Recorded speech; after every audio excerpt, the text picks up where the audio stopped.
Welcome to Newsbeacon, your trusted source for breaking headlines, global insights, and sharp analysis from around the world. If you're new here, don't forget to hit that subscribe button and turn on notifications so you never miss an update. October 2025.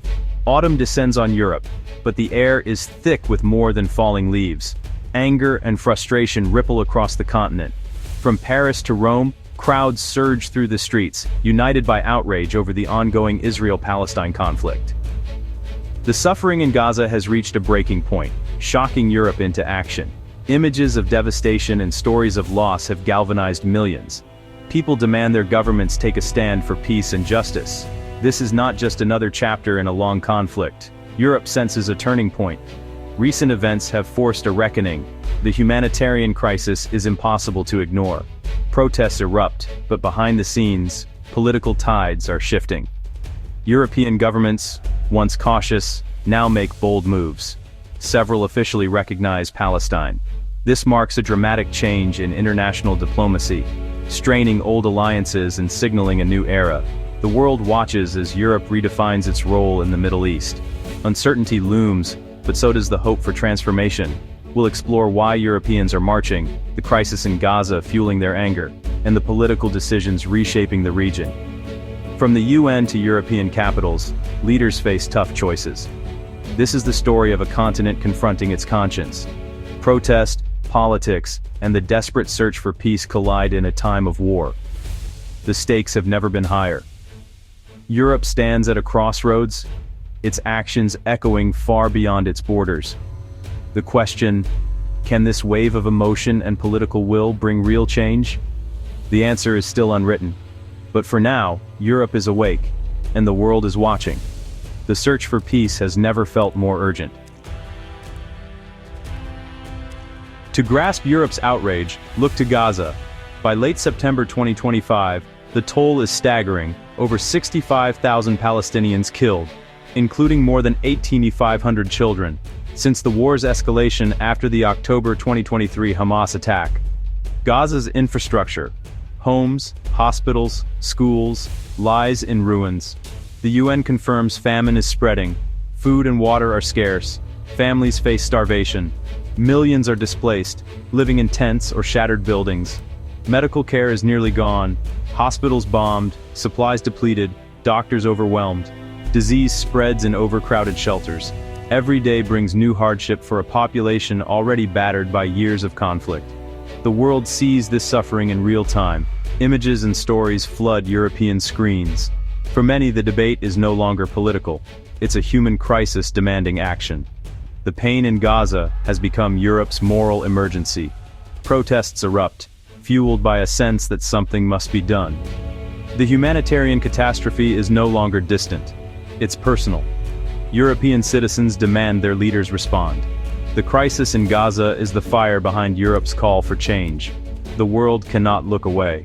The suffering in Gaza has become a rallying cry. Europe's conscience is on the line.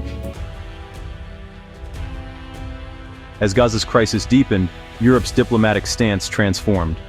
In September 2025, the UK, Canada, Australia, and Portugal recognized Palestine, breaking with decades of policy. The next day, Belgium, Luxembourg, Malta, and Monaco joined in. France followed, with President Macron declaring recognition at the UN, calling it a step toward a two-state solution.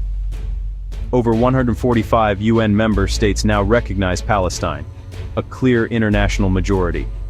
Europe's move aims to pressure Israel and the US, not reward extremism, but empower moderates. Recognition comes with conditions: release of Israeli hostages, a permanent ceasefire, and diplomatic relations tied to progress. The strategy: use recognition as leverage for peace talks.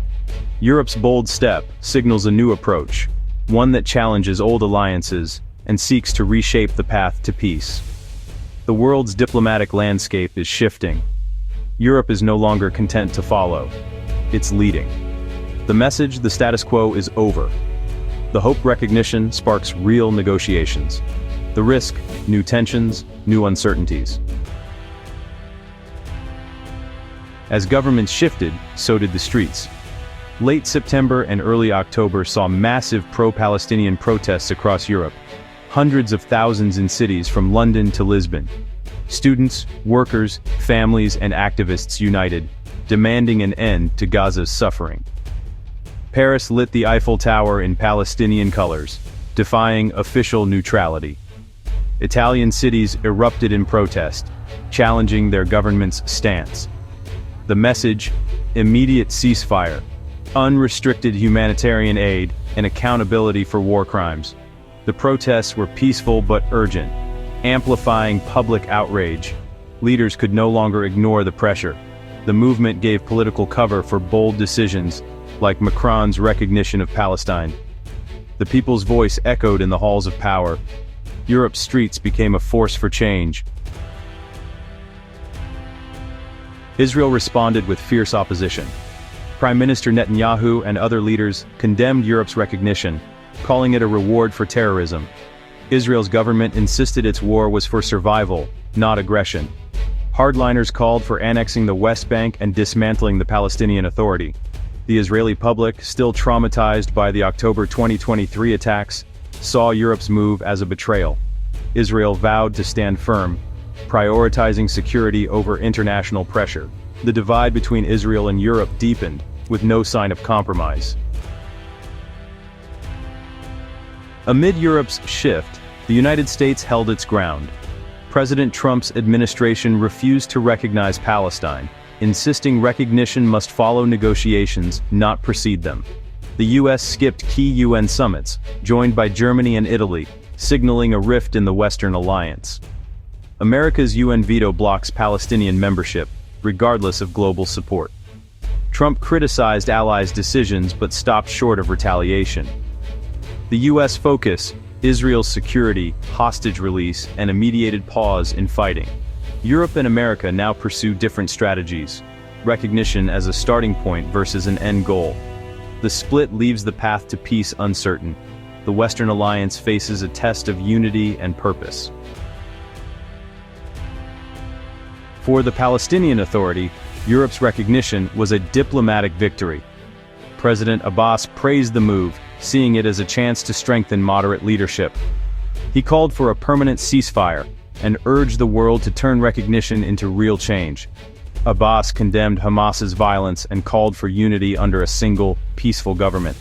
Yet, the PA's influence in Gaza is weak, and its popularity in the West Bank is fading.